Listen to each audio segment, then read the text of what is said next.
Hello guys, this is Roger69501 and welcome to my channel. Well, the comic I'm gonna display is X-Men issue number 41, and it's the Legion Quest storyline issue number 4, and this one is X-Men number 41, part 4 of Legion Quest. And I like this cover. Check this out. Probably some of you might wondering what's so special about this cover. Well, we see Magneto holding in his arm Xavier, and this is the issue where his son, Magneto's son, actually Xavier's son,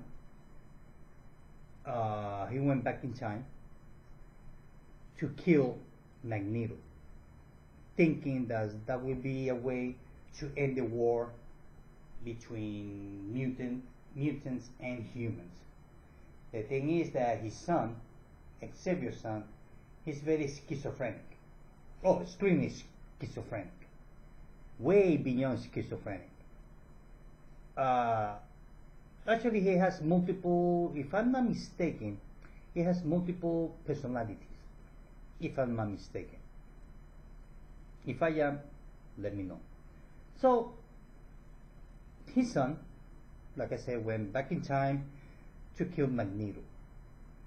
And the moment when he was going to kill Magneto, Xavier, without knowing that that person was his son, because like I said, it was on the past, that was before his son was born. It was before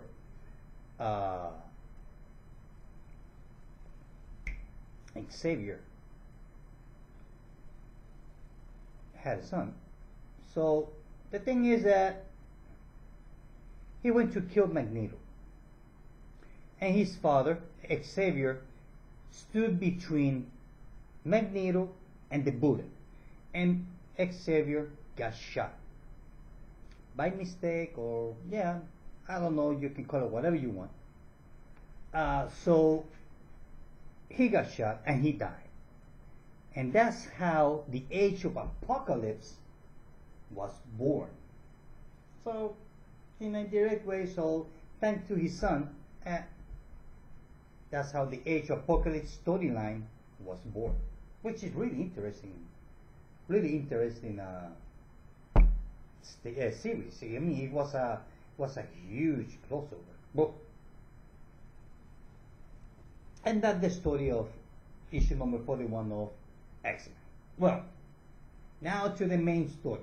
So I'm going to give you my thoughts for Doomsday Clock, issue number 2, and we see Lex Luthor on the cover. Sorry about the glare again. And check out on the back. So, the story. Well, what can I say? We see Marionette and Mimic at the police station that they went back to pick up their conventional uniform or suit or custom. So the thing is that once they get their custom, they escape, obviously. So they went to rob a bank, which they did not have a chance. And then suddenly, guess who shows up? Dr. Manhattan. Check that out. So the moment when he was going to kill Mimic, well, he stopped and looked at Marionette's belly. Maybe she's pregnant, or kind of reminds him of something, because suddenly we see kind of like a picture of somebody holding a baby. I mean, I'm not very into the Watchmen universe, so if I say something wrong, well, I'm sorry, let me know. So then from there we see that they get to their ship, they escape. The United States government decide to fire a missile to the ship. Actually, it explodes. They all crash land, and then from there we go to doctor's office, where we see Bruce Wayne having his head fixed or shrink by the shrinker. So I'm trying to figure out, so this doctor is showing those weird pictures. And Bruce Wayne says, well, I see a boat, I see a speedboat, I see a catamaran, I see aircraft carrier, anything that has to do with a boat. And the doctor says, why are you always saying about boats? Well, Bruce Wayne says, well, give me a break. I got a boat which is full of women waiting for me, and here I am. So you can ask me all the questions that you want, and my answer is going to be the same. Boats, because I want to be on the boat. The boat is full of women. They're waiting for me. Obviously, that's the excuse of Bruce Wayne is doing, because he wants to be Batman. So the thing is that once the crash landed, they handcuff the couple, Mimic and Marionette, kind of like, yeah, but we offer our help. And he said, well, yeah, but we don't trust you, whatever. So we have Rorschach, and the other guy, which I forgot his name. They go to the Gotham City Library, and through searching, they stumbled because they were looking for the two smartest person on Gotham City, which happens to be Lex Luthor and Bruce Wayne. So they divide. So Rorschach goes to Wayne Manor, and while he's looking at everything, so he noticed the grandpa clock. So he go to so he lie on the ground, kind of like looking at it, the different points of view or direction, and he figured out what it is. So he kind of like opened the secret entrance to the Batcave, and this is where he enters to the Batcave. We see Batman fighting on the street, and he gets the alarm for the Batcave that there's an intruder. So we see, and then from there we move to LexCorp Labs, where we see the other guy. What's his name? Forgot his name. The one that is dying. Anyway. So we see the other guy talking with Lex Luthor and said, yeah, first I know we're looking for the smartest person on the world, and you happen to be one of them. And kind of like Lex Luthor, kind of like feed his ego. The day that Lex Luthor would die, whatever reason, they need two coffins, one for his body and the other coffin for his ego, or for his ego. So actually, I would say that half of the cemetery we take over the ego of Lex Luthor. Maybe all of it. Whatever. So we see that they are talking about what's going on around the world. So from there we go to the Batcave, where we see Rorschach looking newspaper clips about the death of his parents and killers and all those cases that Batman now is working at. The thing is that Rorschach sees Batman kind of like, well, this guy's not good. He's not very. He might be one of the smartest person in the world, but he's not too good up here to have all this clip of dead people and trophies, and we know that Batman has the gun that killed his parent out on his trophy room. So it's kind of like, well, this is one sick puppy. This is not normal. And this is the moment when we see that Rorschach eats the pancakes. Before he enters to the Batcave,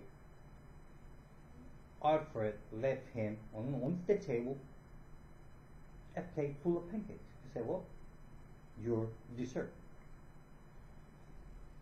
And Rorschach says that, he sees that, and well, he eats it.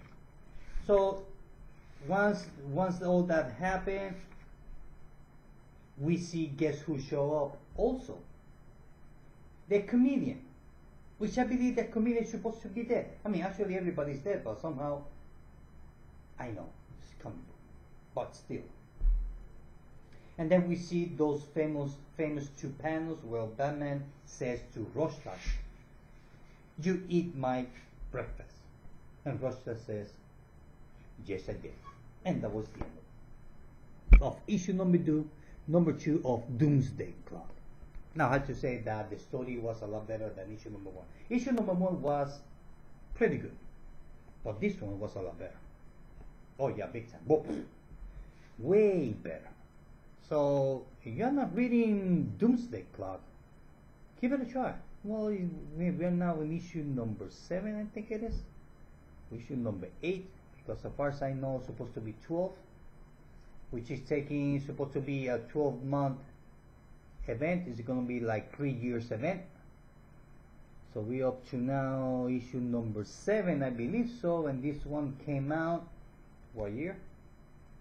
Well, February. So the first one came out in 2017, maybe in summer of 2017. This one came out early in February of 2018. So maybe by summer of next year, 2019, maybe it will be over. So you're not reading it, then maybe you should wait and get the trade paperback or the deluxe collection, because once you have it one after the other, it's going to read really good. It takes so long between issues that by the time you get to issue number 2, you forgot what happened in issue number 1 and issue number 2. It's like you have to reread the back issues every time you get a new issue. I know, but I don't know why it's taking so long or whatever. Now I have to say that I love the art. Besides that, the artist on this book is amazing. I like those 9-panel page or 12 panels or 6 panel. But the artist, which I don't know who it is, let me see if I can find it. Yeah, the artist is Gary Frank. His art is amazing. Just kind of like you see, kind of like you were watching a movie. It's not like some other comic books when you see one action on one panel and then the next panel is completely different than the first panel. Well, this one you can see the sequence of the action, whatever the action is going on, which that's what I like. I mean, I like comic books that way. It's like you watching a animated comic book, if that makes any sense. So I like the way that this Gary Frank draw his work. I mean, he's really good. I like the way that he followed the action, panel after panel after panel. That most artists nowadays they don't do that for whatever reason. Maybe the story doesn't call for it. So I don't know. So issue number 2, I will give it 4 out of 5. What can I say? It's not a 5, so I'm gonna give it 4 out of 5. And that's it, guys. Well, guys, this is it. I hope that you like this video. See you later. Bye.